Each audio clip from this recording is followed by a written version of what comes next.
It's day 4 in the wealth transformation series now.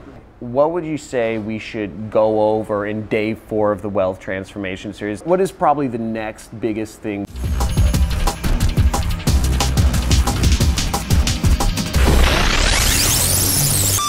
We talked about the importance of systems. You know, having a system that to follow and work for somebody to get started. We talked about mentors, having a mentor that can, you know, show you the way as a step-by-step system. We talked about mindset, you know, getting out of the mindset of trading time for money. I mean, what would you think is the next important thing that people should know about kind of transforming their lives? Well, there's a few that come to mind.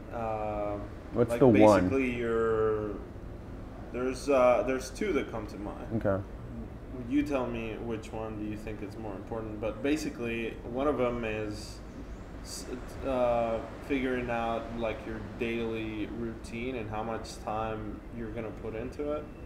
And the other one would be how to develop your marketing skills, right? Because as an entrepreneur, you're gonna need to sell or promote something. Yeah. So to do that, a lot of times in today's world with the internet, you need to be a good copywriter. So to me, copywriting is definitely a very important skill to have, and it's been like a foundation to my personal success.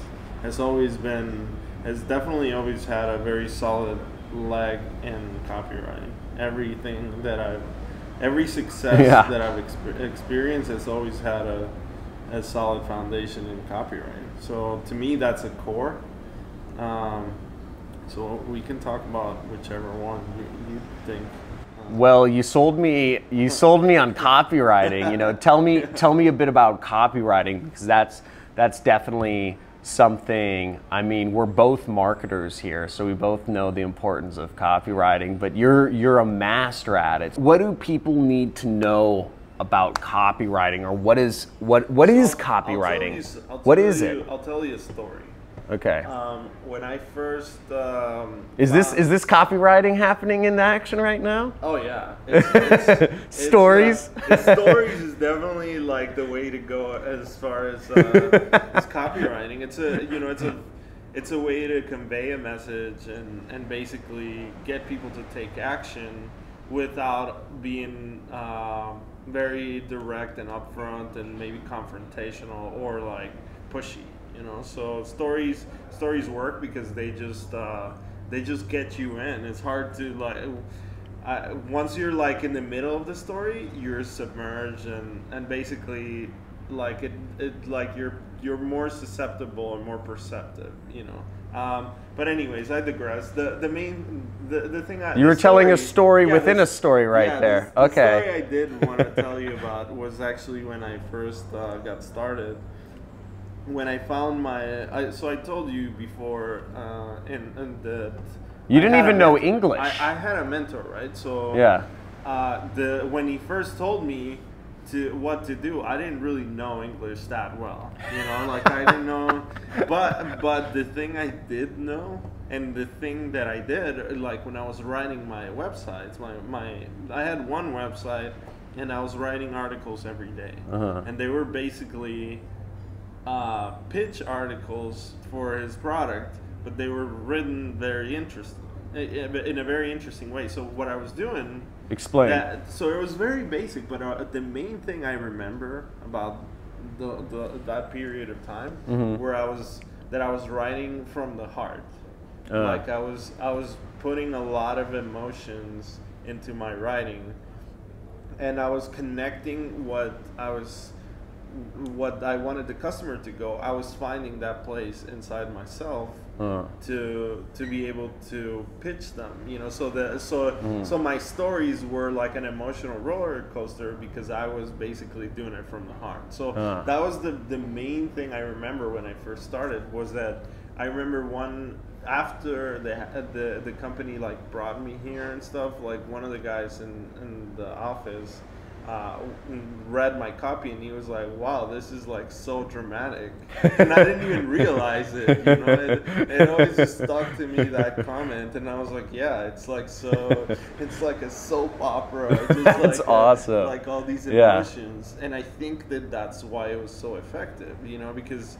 You're talking to people about pain and pleasure and hurt and horrific things and beautiful things and like, you know, just life, you know, like pleasure and pain and like good things. And then at the end of the day, you tie in your stories to a product you recommend. This product can give you like success and like joy and, you know, so you connected it. That's what I was doing. I was just basically connecting it.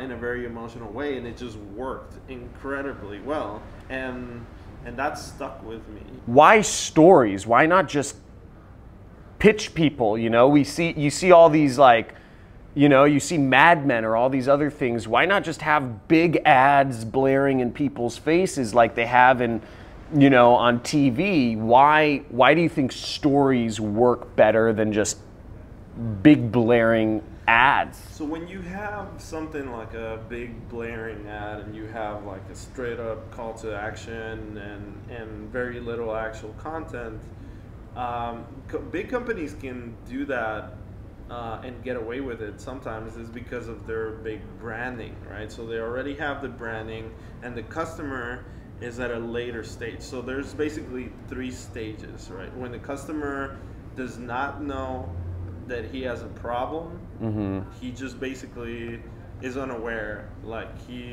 let's say the customer doesn't even know they're sick or something, right? Then there's the next stage is when the customer is aware, but they're not aware of the actual solution. Yeah, so they're aware of the problem, but they're like, where do I find the solution? I don't know what exactly it is. And then the latest stage is when they're aware of the problem and the solution. But they just haven't bought yet? So they haven't bought. So when you do aggressive marketing, you can do that to the latest stage, to the later stage. So it's like they already know the product, and you're just basically like gonna come with an offer. Right? You're gonna be like, hey, today buy for 35% off. You already know, you know, so you can just skip all of that, right? But the most effective marketing, and basically where the big money is in the other 2 stages, where you're basically going to transition them from stage 1 to buy-in, and that takes a little bit longer. You know, you basically need to make them feel the pain of what the problem is, make them aware that they have a problem.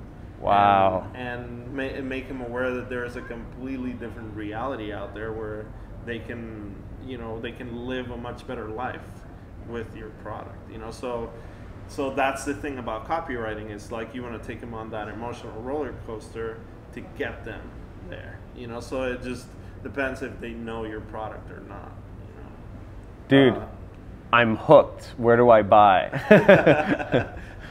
I like that though. You know, it's like customer, just like the investment, you know, their investment. And in copywriting, you basically want to train yourself to do like the first stage and the second stage. If you can get those 2 stages, you'll be, that's where the big money is, and because you're basically just transforming audiences to nothing to a customer. Wow. Yeah. So I love that, by the way. So in the next video, I'm gonna talk to you guys about networking, actually. So you guys learned, I mean, this is gold right here, what you guys learned about copywriting. And really, at the end of the day, copywriting is storytelling. You're telling stories. I mean, that's the most natural human form of connection. So this, you know, when you're recommending products to people for your online business, when you're making online sales, it's just storytelling, basically.